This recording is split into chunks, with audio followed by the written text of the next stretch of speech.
He rolled the blade in his palm, forwards and back, forwards and back. What a pity!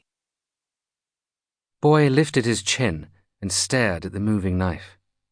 The jagged tip was rusty with old blood, and he knew it wasn't bravery that kept him silent. Right at this moment, he wished he could make any sound at all. But he couldn't. Well, it's lucky for you. I don't need your voice. The knife stopped moving. I assume you've heard of the Wormwell auction. Cautiously, Boy nodded. Everyone in Edinburgh knew about the auction. Walter Wormwell owned the Royal No. 1 Menagerie, the most famous travelling show in the country. But 2 weeks ago, he'd been found lying in his study, as dead and cold as his untouched chicken supper. According to gossip, he'd left behind a large collection of zoological animals and an even larger collection of debt.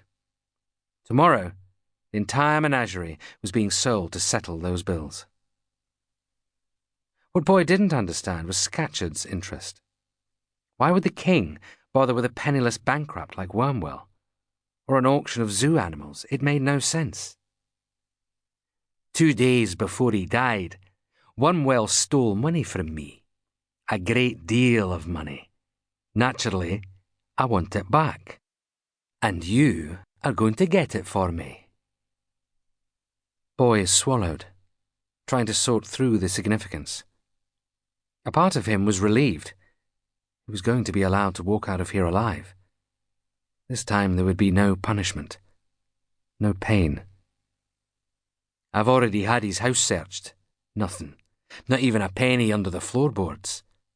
The menagerie is the only place left. Of course, I'd prefer to go to the auction myself, but the police are sniffing around, so I've decided to send you. Scatcherd's lips twisted into a smile. My pet thief. Boy flinched. How could he find a missing fortune when the Brotherhood had failed? And what would he be looking for? Coins? Bank papers? Gold? It had every sign of being a fool's errand.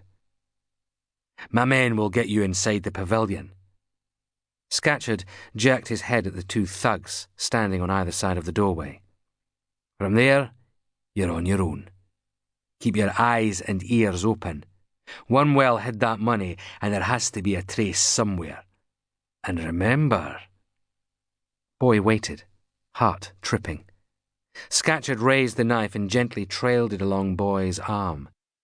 It stopped at his wrist, just above the ugly tangle of scars.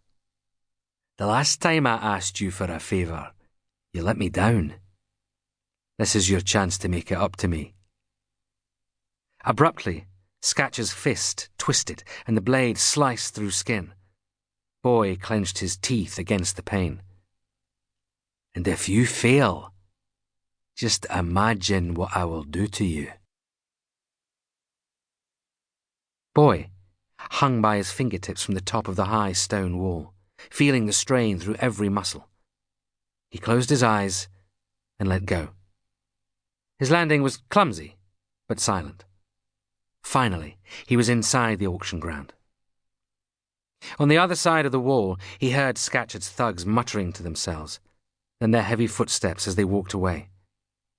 They'd done their job. Now it was up to him. And if you fail, just imagine what I will do to you. Scatcherd's words chased through his head like night shadows.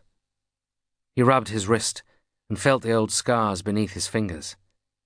He didn't need to imagine what would happen if he failed. He already knew. But there was no need to panic. He was good at this.